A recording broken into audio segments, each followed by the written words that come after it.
¿Cuántas veces hemos venido a la Biblia y hemos visto versículos en Job, ya no se diga en Génesis, en el Antiguo Testamento, en los Salmos, en las palabras de Cristo que hemos leído y que de forma desapercibida no nos atrajo la atención ese versículo o ese pasaje, en la forma en que cuando tú creces y maduras espiritualmente y sigues a Jesús, comienza tu entendimiento a expandirse y a entender las cosas que hace un mes o hace 6 meses no entendías. ¿Recuerdan ustedes cuando Cristo en Juan les decía a los discípulos: de verdad les digo que ahora estoy, no estaré, pero vendré a vosotros? Y dice la Biblia que los discípulos comenzaron a preguntarse: ¿de qué está hablando? ¿Qué es eso de que estará y ya no estará? Entonces, más adelante, cuando les abrió el entendimiento en la resurrección, los discípulos comenzaron a entender lo que les dijo cuando Jesús estaba vivo, porque el Espíritu Santo ahora los comenzaba a iluminar. En otras palabras, si tú no tienes al Espíritu Santo, puedes ser una persona muy inteligente, muy intelectual, doctorado en filosofía y letras, doctorado en ciencias políticas, etcétera, etcétera, pero las cosas que están en la Biblia no son para la mente natural, porque la mente natural, dice 1 Corintios 2, del 10 en adelante, no entienden las cosas que son del Espíritu, porque no, para ellos son locura, porque se han de discernir. La mente intelectual es limitada, y al entrar a conectarnos con la mente de Dios, hay condiciones. Dios no se va a revelar a cualquier ser humano simplemente porque quiera venir y pues a ver qué dice estas cosas. No, la Biblia es hecha por hombres, son leyendas, hay contradicciones. Mira nada más los genocidios, mandaron matar a todos los cananitas. ¿Qué es eso? Entonces la mente natural choca contra los pensamientos de Dios. ¿Por qué? Porque tú quisieras reducir los pensamientos de Dios al cerebro de cochinilla que tenemos, al cerebro de caracol que tenemos, y es imposible. Entonces se necesita la intervención sobrenatural del Espíritu Santo entrando a tu vida cuando recibes a Jesús, para que Él comience a decirte: esta es la A, esta es la B, la C. Vamos a comenzar con sumas, después con restas, con divisiones, nos brincamos a quebrados, después a matemáticas, álgebra integral, etcétera, etcétera, raíz cuadrada. Y así es en todas las áreas del conocimiento. Entras a una clase de japonés y la primera clase, esta es la A, la B, cualquier idioma que quieras estudiar, francés, inglés, alemán, comenzamos con el verbo to be, con el verbo ser o estar. Yo soy, tú eres, él es, nosotros, etcétera, etcétera, porque es la estructura para formar las demás oraciones o sentencias. Así es la Biblia. Tú tienes que comenzar a entender que comenzamos desde el principio. Entonces esta serie, se los digo y lo vuelvo a repetir y lo digo con todo mi corazón, es la serie más profunda que he estudiado y que he compartido. De todos los 40 años que Dios nos ha concedido en compartir este mensaje, esta serie, La Dimensión Invisible, de veras es una de las series con más profundidad sobre las cosas que están en la Biblia y que, como hace una conferencia lo compartí, no las habíamos visto o no nos habíamos detenido a pensar realmente lo que estaba ahí en la Biblia. Y vamos a continuar con los gigantes, porque actualmente una de las cosas más maravillosas que hay es que estamos ante un mundo científico que nos rodea, que siguen tratando a través de los métodos científicos como el carbono 14, el potasio argón, la radioactividad, tratar de estudiar los fósiles, qué antigüedad tienen las pirámides de Egipto, por qué las pirámides de Egipto es imposible. Esto ya es una afirmación científica. Ya los científicos están de acuerdo en el siglo XXI que es imposible que los seres humanos hayan construido las pirámides de Egipto. Es imposible que los mayas hayan podido, sin telescopio, sin calendario, sin calculadora, hacer el calendario de 365 días. Es imposible que las ruinas de Machu Picchu en Perú hayan podido subir piedras de 8 o 10 toneladas a un cerro que cualquier persona en sus 5 sentidos no lo haría. ¿Por qué quiero construir un monstruo cargando esas piedras? ¿Cómo las subieron? ¿Cómo acomodaron las de 14, 15 toneladas de Egipto? El sistema de impermeabilización que tiene las pirámides de Giza en el Cairo. Han pasado 4.500, 5.000 años y no les ha afectado la erosión, el polvo, la lluvia. ¿Cómo es que están alineadas todas a la constelación de Orión y a las estrellas en el cielo de una forma matemática y científica, cuando la astronomía hasta Galileo Galilei, 1600 tantos, comenzó con el telescopio? Todos estos misterios o enigmas, pues la ciencia está tratando de explicar. Y hasta ahorita, si tú sintonizas un canal que se llama Discovery Channel, vas a encontrar cuál fue la conclusión. Repito, que ya se aceptó científicamente, fueron los extraterrestres. Es la única explicación que el mundo tiene. ¿Cómo es posible que hace 4.000 años tuvieran un conocimiento cuando en el siglo XX comenzamos a descubrir las grúas, comenzamos a descubrir los métodos tecnológicos para construir, para cargar, etcétera, etcétera, para medir, para observar las estrellas, las calculadoras, las computadoras? ¿Cómo es posible que la gente haya sido más inteligente hace 4.500 años que los seres humanos del siglo XXI, con los instrumentos y la tecnología que ahora nos ayuda a poder discernir y construir? Entonces, ustedes, señores maestros de la universidad que nos escuchan, que enseñan a sus alumnos que venimos del Chita, que el hombre está evolucionando, por favor, es una contradicción histórica, porque la historia demuestra lo contrario, que antes eran más inteligentes que nosotros, y ahí está la prueba. Entonces, ¿cómo es posible que digamos que venimos de las cavernas? Pues claro que hay cavernarios y hay tribus todavía en el África y en las islas alrededor del África y de Australia que viven como en la edad de piedra, pero significa que todos venimos de ellos. Entonces nos damos cuenta que el hombre tiene una contradicción cuando se mete a estudiar realmente la Biblia. Y cuando venimos a este libro nos habla y nos confirma que efectivamente hubo extraterrestres en el mundo. Pero esos extraterrestres no son marcianos, ni jupiterianos, ni saturnianos, ni venusinos, sino que este mundo fue visitado por ángeles caídos que produjeron monstruos.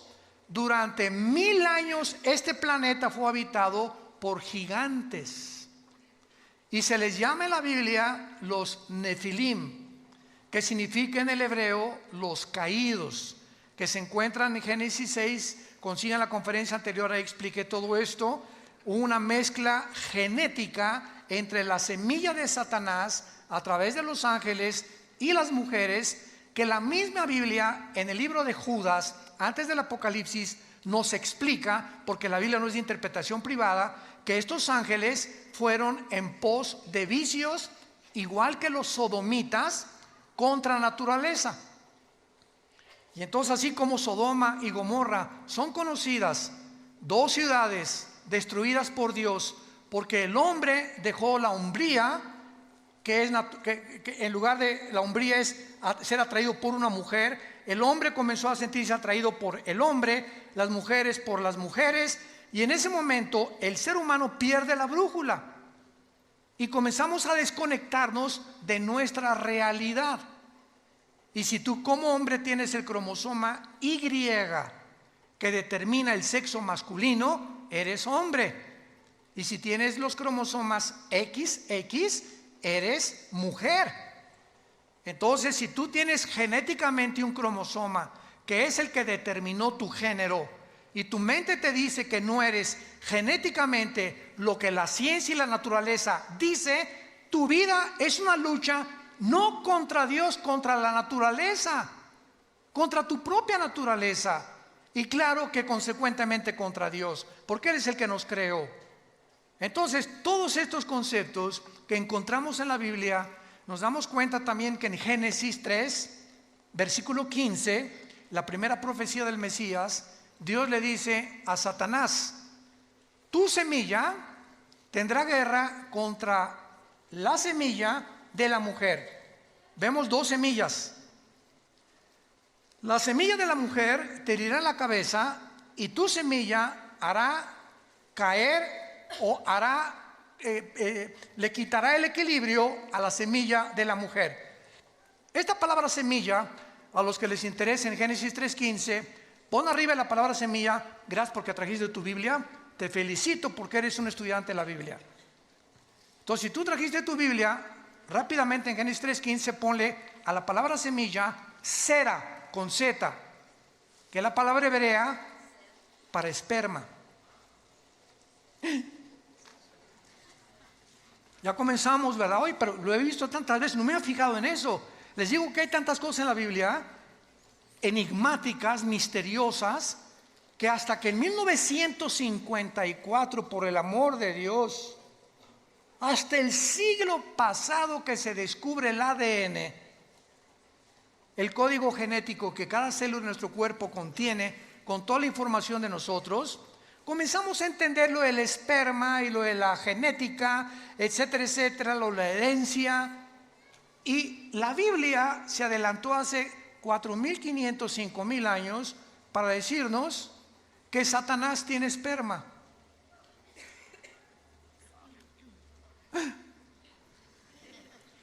No me mires, en tu Biblia y en mi Biblia lo dice.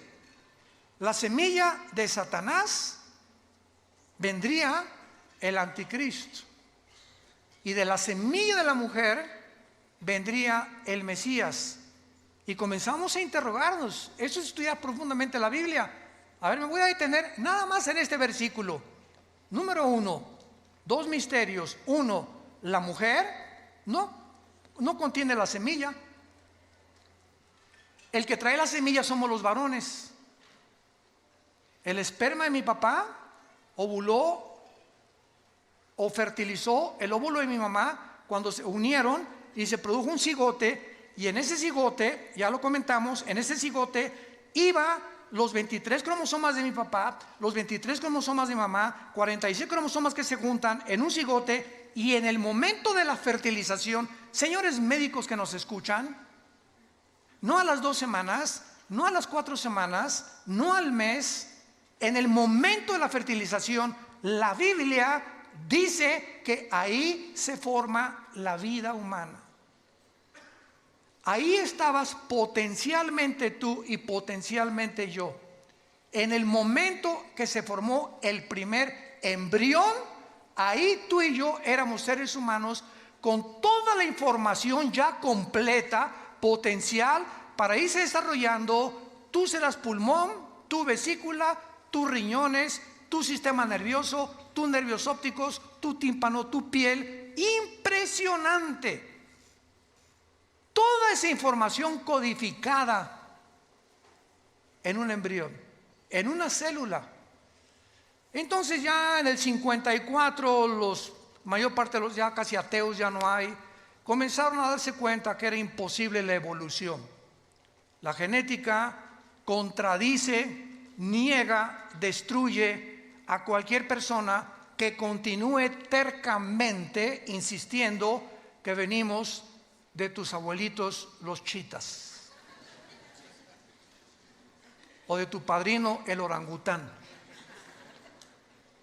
Imposible genéticamente. Hasta ahorita no hay un cambio, una mutación de una especie a otra especie, pero se sigue enseñando porque el hombre no es posible que descubra en el universo que le rodea los secretos que le pertenecen a Dios. Nuestra mente es demasiado finita. Y aquellos que han luchado contra Dios como los ateos acaban locos. Toda la historia de los ateos del siglo pasado, vean cómo acabaron, todos. Friedrich Nietzsche, Jean-Paul Sartre, Bertrand Russell, el doctor Sam Harris, y todos esos, ¿verdad?, acabaron locos en el manicomio o degenerados sexualmente. Como decía Jean-Paul Sartre, el padre del existencialismo en los 60s, ateo francés, en su libro El Muro, llega un momento en que dice en su libro que me estrello contra la pared, o sea, me doy cuenta que no puedo yo, a través de la investigación científica, ni intelectual, ni por más conclusiones e hipótesis que yo pueda hacer, descubrir lo que está detrás de esa pared. ¿A qué le llamaba la pared en su libro? Aquello contra lo cual el ser humano choca por la limitación intelectual con la cual nacimos. No somos dioses. No somos dioses. Los problemas que enfrentamos como matrimonio, como padres, como gobernantes, van mucho más allá de nuestra capacidad para resolverlos. Y por eso el padre, no sé qué hacer con mi hijo, no sé cómo tratar a mi esposa, no sé qué hacer con mi esposo. Tiene una personalidad en la mañana, otra en la tarde y en la noche le digo el anticristo. No sé qué hacer con el gobierno, cuál economía es la mejor. Hijo, ¿a dónde hemos llegado? ¿Cuál sistema, cuál ideología es la correcta? ¿Será el comunismo? ¿Será la democracia? ¿El socialismo? ¿Una monarquía? ¿Qué es lo que funciona? Y probamos una cosa y vamos que fracasó durante más de 70 años como el comunismo y volvemos a desenterrarlo.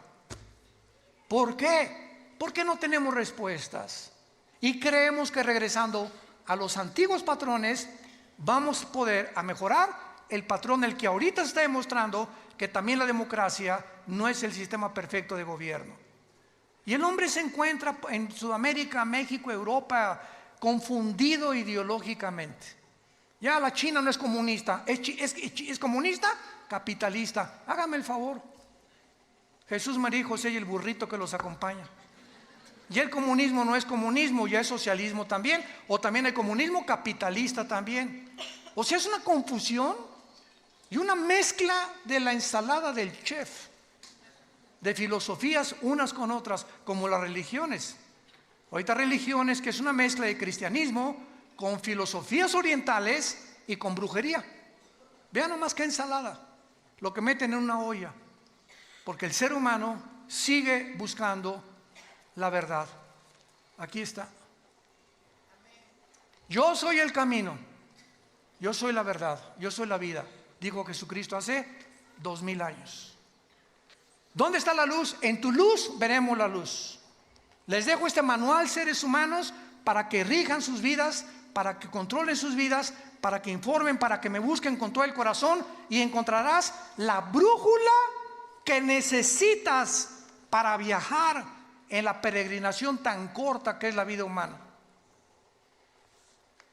El otro día platicábamos, hay un piloto que es vecino de nosotros en la casa de ustedes, de American Airlines, y me decía: Armando, cuando tú vas volando, él vuela pilotos de Boeing grandísimos, ¿verdad? Me dice, ¿sabes? Le digo, ¿y cómo le haces, por ejemplo, si sales de Dallas o sales de Chicago y vas a España, cómo te diriges en el mundo? Claro, su GPS le dice el norte, sur, lo que tú quieras, ¿no? Le digo, y al llegar a un aeropuerto, por ejemplo, ¿cómo sabes dónde está el aeropuerto, no? ¿Cómo sabes dónde aterrizar? ¿Cómo sabes en qué posición poner para, etcétera, etcétera? Y me dijo, todo es por instrumentos. No tiene nada que ver nuestra capacidad, es por instrumentos. Si tú vas en un barco, un capitán pregúntale, y vas con el timón del barco, ¿cómo sabes en el océano, el sur, el norte, el occidente, el oriente, etcétera, etcétera, por las cartas de navegación? Si tú eres un buzo y comienzas a practicar el buceo, yo me acuerdo que bajé hasta 46 metros con Aqualón en los 70s. Me invitaron a bucear cerca de Cancún y bajamos muy profundo y me dijo el instructor, mire, habíamos tomado clases durante casi 2 meses antes, Yo ya bajaba casi 10 metros porque fui criado en Acapulco. Sin nada, bajaba 10 metros y sacaba ostras y todo, sin ningún aparato. Y mis oídos resistían 10 metros de profundidad. Y me creía muy salchicha aquí, ¿no? Aquí, muy aquí. Y me dice mi instructor, nunca bajes sin un reloj que te diga dónde estás. Y yo, ¿cómo? Me dices que cuando buceas, pasando los 25 o 30 metros, el buzo no sabe si está bajando, si está así, o si está así, o si está subiendo. Entonces necesitamos un reloj que nos diga abajo que vas bajando o que ya vas subiendo. Y también me dijo, cuando subas a la superficie, nunca subas así derechito, verticalmente, porque se te pueden formar burbujas de oxígeno en la sangre y te mueres. Entonces, ¿cómo se sube? Así, poco a poco, para que tu cuerpo se vaya adaptando después de 30, 40, 50 metros o más. Y así, porque esas son las reglas del buceo. Ahora, para vivir, ¿necesitamos una carta de navegación? ¿Necesitamos instrumentos? Saben ustedes que sin esto estás perdido. Y esta es la razón por la cual tu vida está naufragando. Porque estás en un océano, que es la vida, donde a tu familia la estás llevando a los arrecifes tal vez. Vas volando con tu familia en un avión sin saber a dónde vas a llevar a tu familia. Porque según tus suposiciones estás bien, pero no has querido tener la humildad que choca contra tu orgullo de reconocer que necesitas a Dios. Y estás buceando con tu familia y estás hundiendo a tu familia en lugar de estar sacándola a la superficie. ¿Por qué? Porque no tienes cartas ni instrumentos que te digan a dónde dirigirte. Entonces, si Dios existe, es lógico que nos haya dejado un manual, y es la Biblia. El primer libro en haber sido impreso en la imprenta de Gutenberg. El primer libro en haber sido impreso. El libro más vendido y más traducido a más dialectos y el más vendido de casi después de 1500 años en las librerías. Sigue teniendo el récord de ventas en el mundo. Es el bestseller. Y casi la mayor parte de las personas que la compran la Biblia la tienen en su casa llena de polvo. Ahí la tienen de vez en cuando. No, pues sí, ¿verdad? Porque no han sido movidas por el Espíritu Santo a descubrir y a comenzar a caminar con Dios. Si tú le dedicas 15, 10, 20 minutos en la mañana y antes de acostarte a leer la Biblia. Muy bien. Vemos nosotros en el Antiguo Testamento que cuando se mezclaron los ángeles con las mujeres, Génesis capítulo 6, no sabemos qué pasó. Lo único que sabemos es que hubo un producto. Mezcla ángeles, seres humanos. Hubo un producto que se llamaron los gigantes. Génesis 6, versículo 4. Y estos gigantes se tradujo de la palabra Nefilim. Nepilim, N de nana, P de papá, con H intermedia. Nepilim, que significa los caídos. Estos Nefilim o estos gigantes estuvieron desde el tiempo del diluvio hasta el tiempo de David. Recuerden en 1 Samuel 17 que uno de estos descendientes de los gigantes, de los Nefilim, se enfrentó al ejército de Saúl, ¿se acuerdan? Es una historia de la escuela dominical. Y entonces este gigante se llamaba Goliat y tenía 4 otros hermanos de gigantes. Y David se enfrentó con él y sabemos la historia con la onda, ¿verdad? Que le pegó aquí exactamente en el entrecejo y cayó el gigante, agarró David la espada y le cortó la cabeza. David fue el último en la Biblia que terminó con la raza de gigantes. Ahora bien, vayamos a introducirnos un poco más en la Biblia. Veamos en el libro de Deuteronomio a estos gigantes que tal vez tampoco ni siquiera se predica de esto, desgraciadamente. Vamos a comprobar y a corroborar de qué manera poblaron el mundo antiguo y de qué manera estos gigantes eran enemigos tanto de Dios como del pueblo de Dios.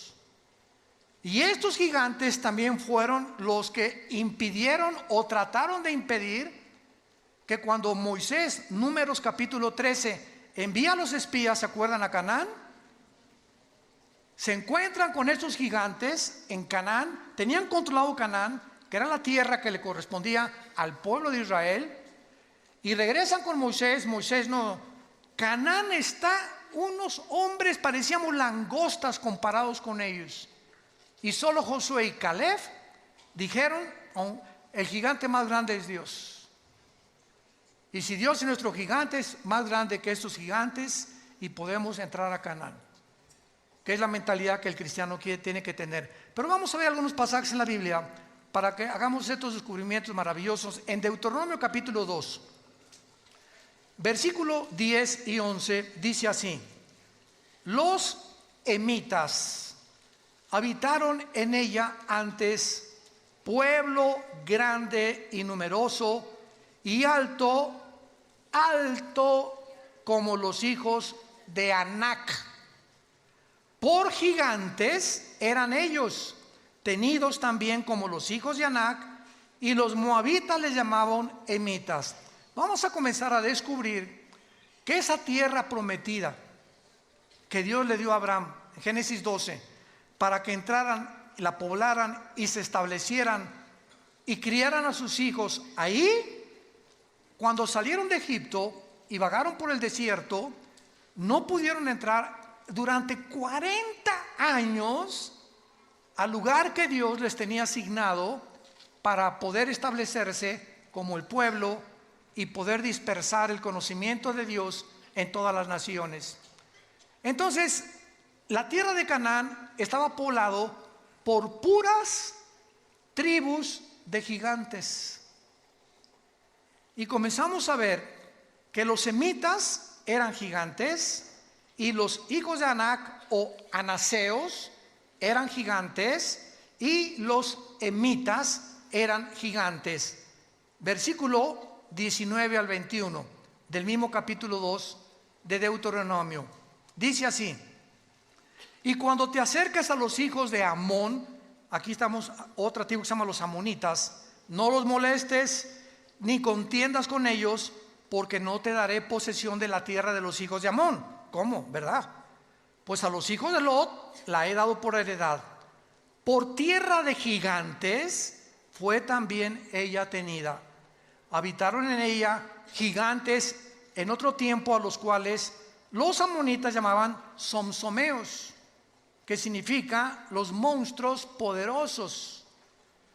Como pueblo grande y numeroso y alto como los hijos de Anac, a los cuales Jehová destruyó delante de los amonitas, estos sucedieron a aquellos y habitaron en su lugar.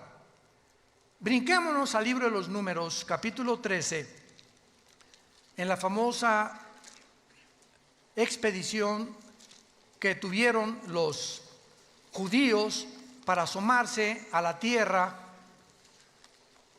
que estaban habitando precisamente los gigantes, y descubrir que esto fue precisamente lo que les impidió a ellos entrar a Canaán. Dice Números 13, 32 y 33. Pero vamos a leer mejor desde el 30. Números 13 del 30, para tener el contexto. Entonces Caleb, aquí ya regresaron de espiar la tierra de Canaán, hizo callar al pueblo delante de Moisés y dijo: subamos luego y tomemos posesión de ella, porque más podremos nosotros que ellos. Mas los varones que subieron con él dijeron: no podremos contra aquel pueblo, porque es más fuerte que nosotros. Y hablaron mal de los hijos de Israel, de la tierra que habían reconocido, diciendo: la tierra por donde pasamos para reconocerla es tierra que traga a sus moradores, y todo el pueblo que vimos en medio de ella son hombres de grande estatura. También vimos allí gigantes, hijos de Anac, o sea, los anaseos, raza de gigantes, y éramos nosotros, a nuestro parecer, como langostas, y así les parecíamos a ellos. Vemos pues que este mundo estuvo infiltrado en el tiempo de los antiguos, de nuestros antepasados, por gigantes. La arqueología y la paleontología moderna lo ha descubierto y han encontrado fósiles de estos huesos de los gigantes también. Y la mayor parte de las veces es impresionante, los han escondido. Porque en el día que realmente se demuestre que no venimos del chango, ni del cavernario Galindo, ni de los cavernícolas, etcétera, etcétera, sino que hubo algo que ayudó a nuestros antepasados a dejar su huella en las pirámides de Egipto, en Machu Picchu, en Stonehenge en Inglaterra, cerca del mar de Galilea en Israel, en los mayas aquí en nuestra población, en el continente americano. Entonces la pregunta de los científicos es: ¿de dónde salieron? ¿Qué vamos a hacer con lo que hemos enseñado? Que venimos de los cavernícolas y no, seguro los extraterrestres. Pues claro que fueron los extraterrestres mezclados con seres humanos que se llamaron los Nefilim, los que ayudaron a todas estas personas a levantar las construcciones, las obras. Y esto les quiero anunciar ahora. En 3 semanas volví a reeditar el libro que acabo de escribir, Los Ángeles Caídos. Pero ahora me lo está editando Editorial Berea en Miami y va a salir en 3 semanas con mucha más información, mucha mejor presentación. Ya está en 23 distribuidoras en Estados Unidos. Y en este libro explico todo lo que en esta serie, o parte de la serie, estoy compartiendo. Acerca de los ovnis, de dónde vinieron los ovnis, quiénes son los ovnis, quiénes tripulan los ovnis, no son marcianos tampoco, lo de la brujería, lo de las piedras angulares, lo de las piedras que no pueden entender quién las cargó, etcétera, etcétera, para que entendamos que en la Biblia se encuentran los secretos de la sabiduría y del conocimiento, que la ciencia nunca podrá con su investigación disque intelectual entender lo que va más allá de nuestra capacidad para comprender. Veamos ahora algo tremendo en el libro de Isaías capítulo 14. Esto está tremendo. Y aquí se nos revela, Isaías 14, se nos revela ni más ni menos qué va a pasar cuando el anticristo descienda al Sheol. Aquí se nos revela una área enigmática y prohibida para cualquier ser humano, revelada en la Biblia, de lo que pasa en el mundo invisible, de los que ya están en el lugar del Sheol o en el infierno actualmente. Y vean ustedes lo que la Biblia dice acerca de qué pasará con los gigantes cuando vean al anticristo. Esto está, ni Hollywood se imagina algo así. Génesis, Isaías 14, versículo 9. El Sheol abajo se espantó de ti. Está hablando, vamos a ver, del anticristo.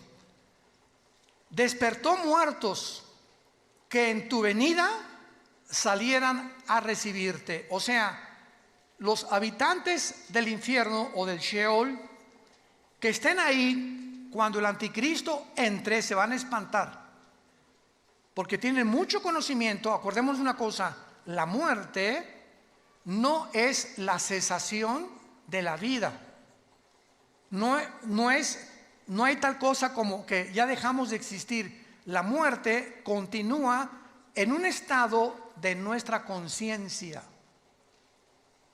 Entonces, la muerte es un estado consciente, para definirla.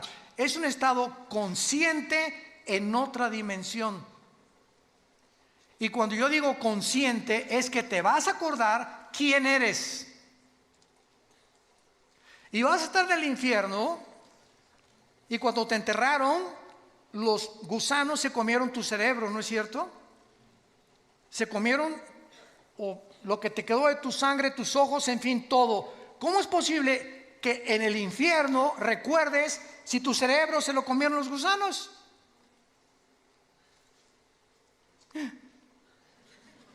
¿A qué concluimos? Que la memoria, los sentimientos y las emociones no están en el cerebro. Continúan estando con nosotros sin el cerebro que teníamos, por lo que pertenecen a la dimensión espiritual. Como los sueños. Los sueños son viajes. No marihuanos, ¿verdad? Desde luego. A menos que, quién sabe que te metes antes de acostarte, ¿verdad? Pero hacemos viajes con lugares, personas. Estamos en un mundo, estamos en una dimensión que el cerebro, así como el hígado produce la bilis y el estómago, los jugos gástricos, el cerebro no produce los sueños ni los pensamientos tampoco. Los pensamientos trascienden al cerebro, y en la neurología se ha tratado, pues aquí en esta zona del hemisferio izquierdo del cerebro hay esto, en el derecho hay esto, estas cosas son lo que más o menos han tratado de ver que está conectado. Pero nos damos cuenta que la Biblia nos muestra que los muertos están conscientes. ¿Y cómo lo pueden estar si mi cerebro está en la tumba? ¿Cómo puedo ver en la otra vida si mis ojos se los comieron los gusanos? Y en la otra vida, la Biblia nos relata que los muertos, tanto los que están en el cielo como los que están en el infierno, ven, oyen, están conscientes. Mantenemos la conciencia durante toda la eternidad, para bien o para mal. Aun cuando nosotros, cuando muramos, ¿verdad?, con Cristo, dichosos los que mueren en Cristo porque han descansado de sus obras del pasado, mantenemos la conciencia, pero dicen en Isaías que será renovada nuestra mente o nuestra conciencia, porque tendremos un cuerpo como el de Cristo cuando Él resucitó, glorificado como el de Él.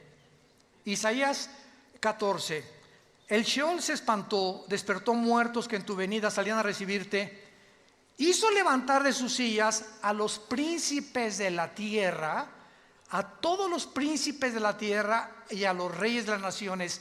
Qué interesante que mientras estamos en vida anhelamos puestos políticos.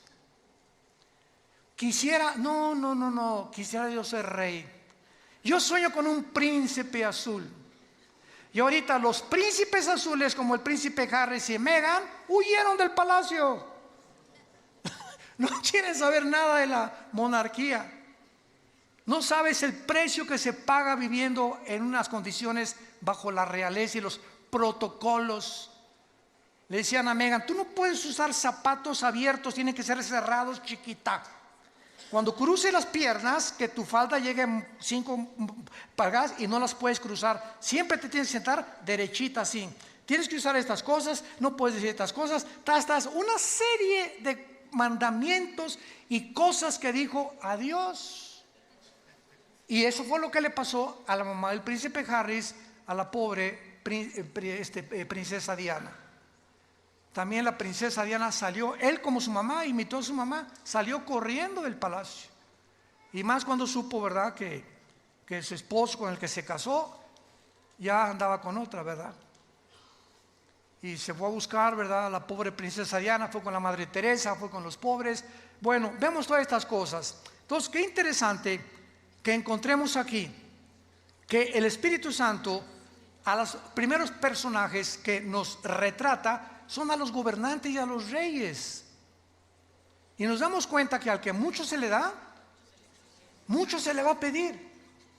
Entonces, cuidado políticos que nos escuchan, cuidado jueces que nos escuchan, cuidado personas que tienen en su poder la autoridad de juzgar, de meter a la cárcel, de sacar a la cárcel, porque Dios los va a juzgar con una vara mucho más grande.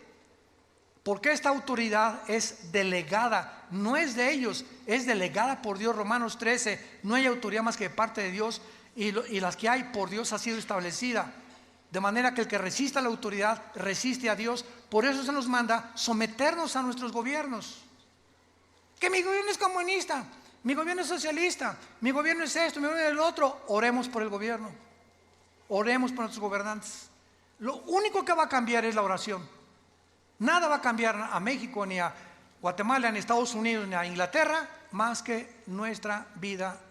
Y así como tú ves, mi oración le podrá cambiar las cosas.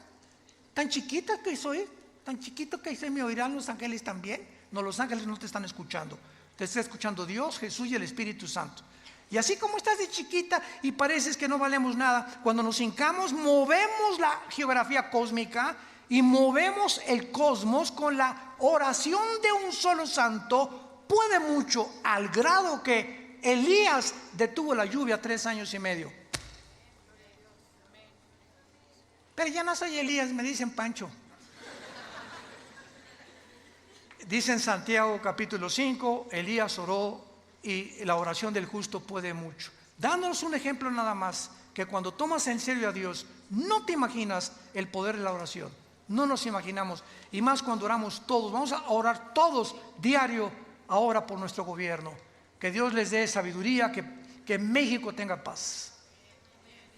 Y dice a continuación, versículo 10: todos ellos darán voces y te dirán: ¿tú también te debilitaste como nosotros y llegaste a ser como nosotros? O sea, cuando el anticristo gobierne, todo el mundo lo va a ver. ¿Quién como él? Dice Apocalipsis 13. Y con poderes, y va a hacer que caiga fuego del cielo y milagros, esto y el otro. Una inteligencia diabólica increíble. Va a resolver los problemas de la economía, de la pobreza, todo va a ser un genio que el mundo se va a hincar delante de él y va a decir: este es el Mesías, este es el líder que necesitaba el mundo. Y cuando baje al infierno, los que murieron antes que en él, decir: ¿eras tú? ¿Tú eras esa chinche que estabas ahí brincando como en un comal cuando estabas vivo? Ahora eres igual que nosotros. Qué impresionante es esto. Pero lo más impresionante es lo siguiente. Dice la Biblia, el versículo 10: darán de voces y te dirán todo lo.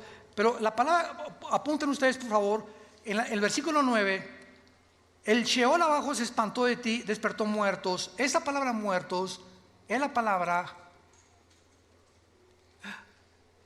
Refaim, que es otra de las palabras hebreas para los gigantes y para los nefilim.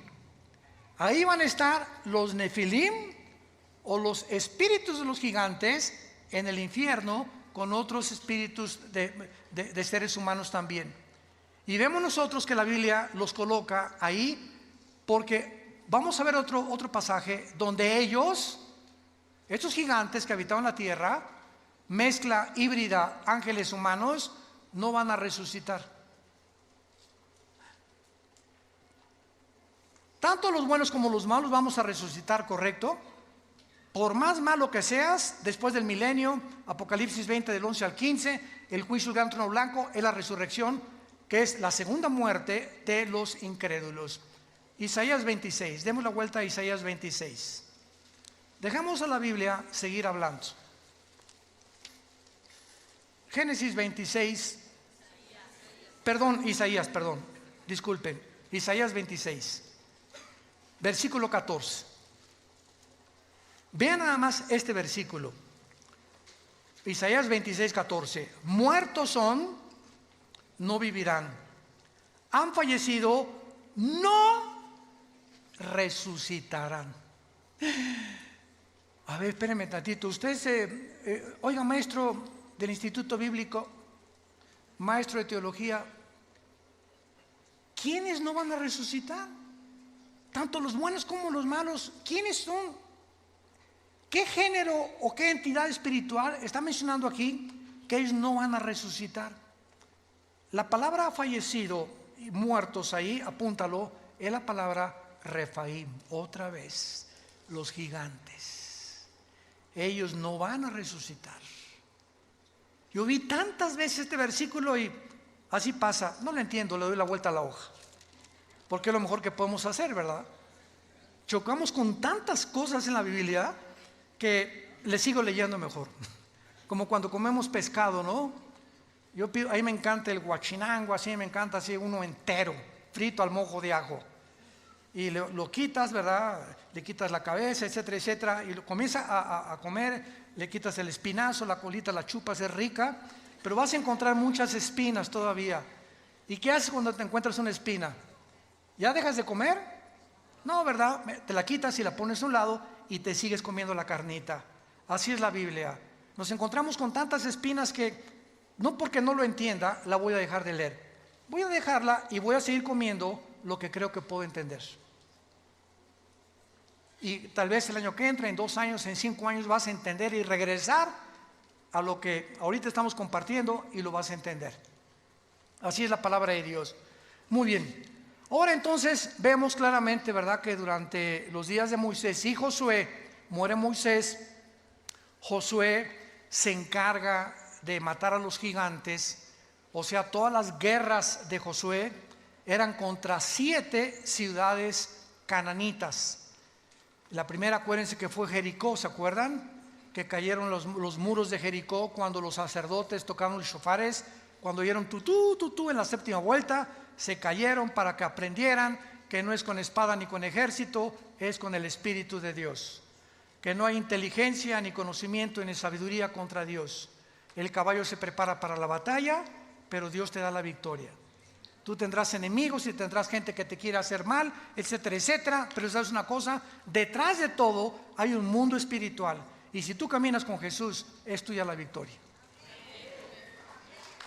Es tuya la victoria. Ahora vean.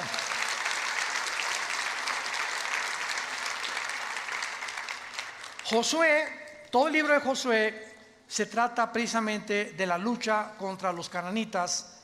Y termina Josué, ¿verdad? Y no terminó la lucha contra los cananitas, simplemente porque después de Josué vino una época que se llamaron los jueces. Y los jueces, todos fracasaron, entre ellos fue Sansón, Gedeón, que son muy famosos. Israel pecaba contra Dios, Dios los juzgaba y les mandaba un juez. Pecaba contra Dios y les mandaba un juez. El libro de los jueces es el libro más oscuro, donde las tinieblas más grandes cubrieron la tierra de Israel.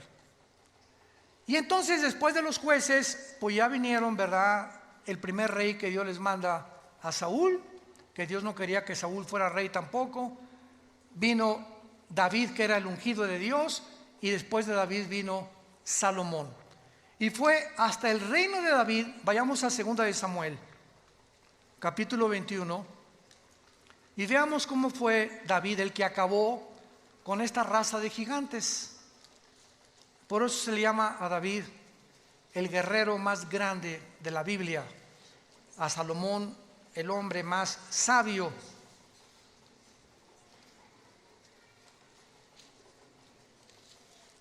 Y a Sansón el hombre más fuerte.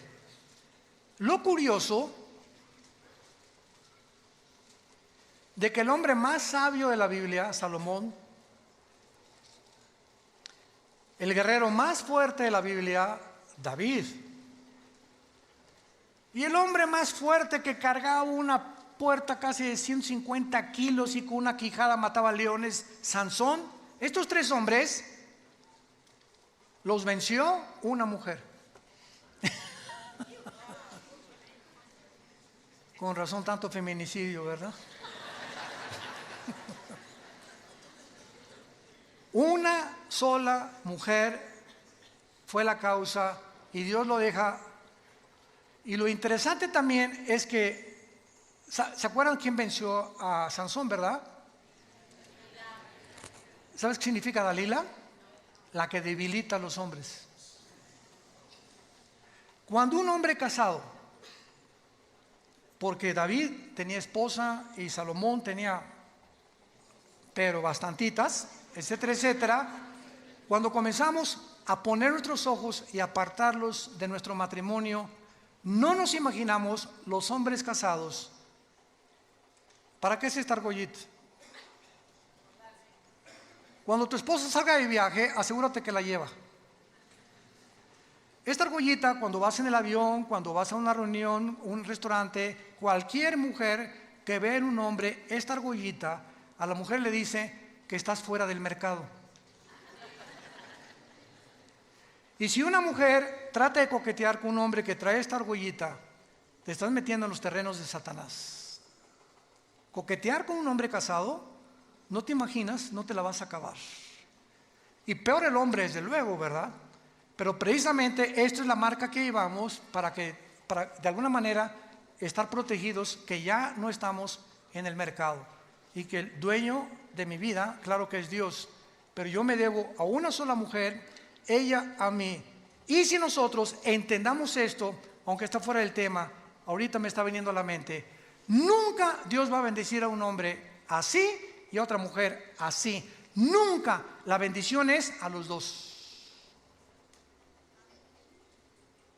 Si tú estás por acá, yo soy muy espiritual, mi esposo es una carnalota, o yo soy muy espiritual y mi esposo, hasta que no arreglen sus problemas y no caminemos los dos juntos, no esperemos ser guiados por el Espíritu Santo, ni que haya bendición sobre tu familia. Te engañas completamente. Los dos tenemos que caminar, y se los digo a mis pastores, porque hay pastores que la obra de Dios y el evangelismo y esto y el otro y la familia pasa a segundo lugar. Cuando la familia pasa a segundo lugar, Dios no bendice a ese pastor, ni a ese misionero, ni a ese hombre, por más que se parezca a San Francisco de Asís. Es al matrimonio a quien Dios bendice. Y si no nos cae el 20 y no entendemos estas verdades espirituales, vamos a fracasar en nuestro caminar con Cristo. Dice 2 Samuel 21, versículo 15, volvieron los filisteos a hacer la guerra a Israel, descendió David y Isbi-Benob, uno de los descendientes de los gigantes, estos eran hermanos de Goliat, cuya lanza pesaba 300 cielos de bronce, versículo 17, mas Abisai, hijo de Sarbia, llegó con su ayuda e hirió al filisteo y lo mató. Versículo 18, otra segunda guerra hubo después en Gob contra los filisteos. Entonces Sibecaí en Jueces capítulo 1 se menciona que pertenecía a la raza de los gigantes también. Mató a Sal, quien era hijo de los descendientes de los gigantes. Y hubo otra guerra en Gob contra los filisteos, y hijo de Laare, Orejim de Belén, mató a Goliat Geteo, el asta de cuya lanza era como rodillo de telar.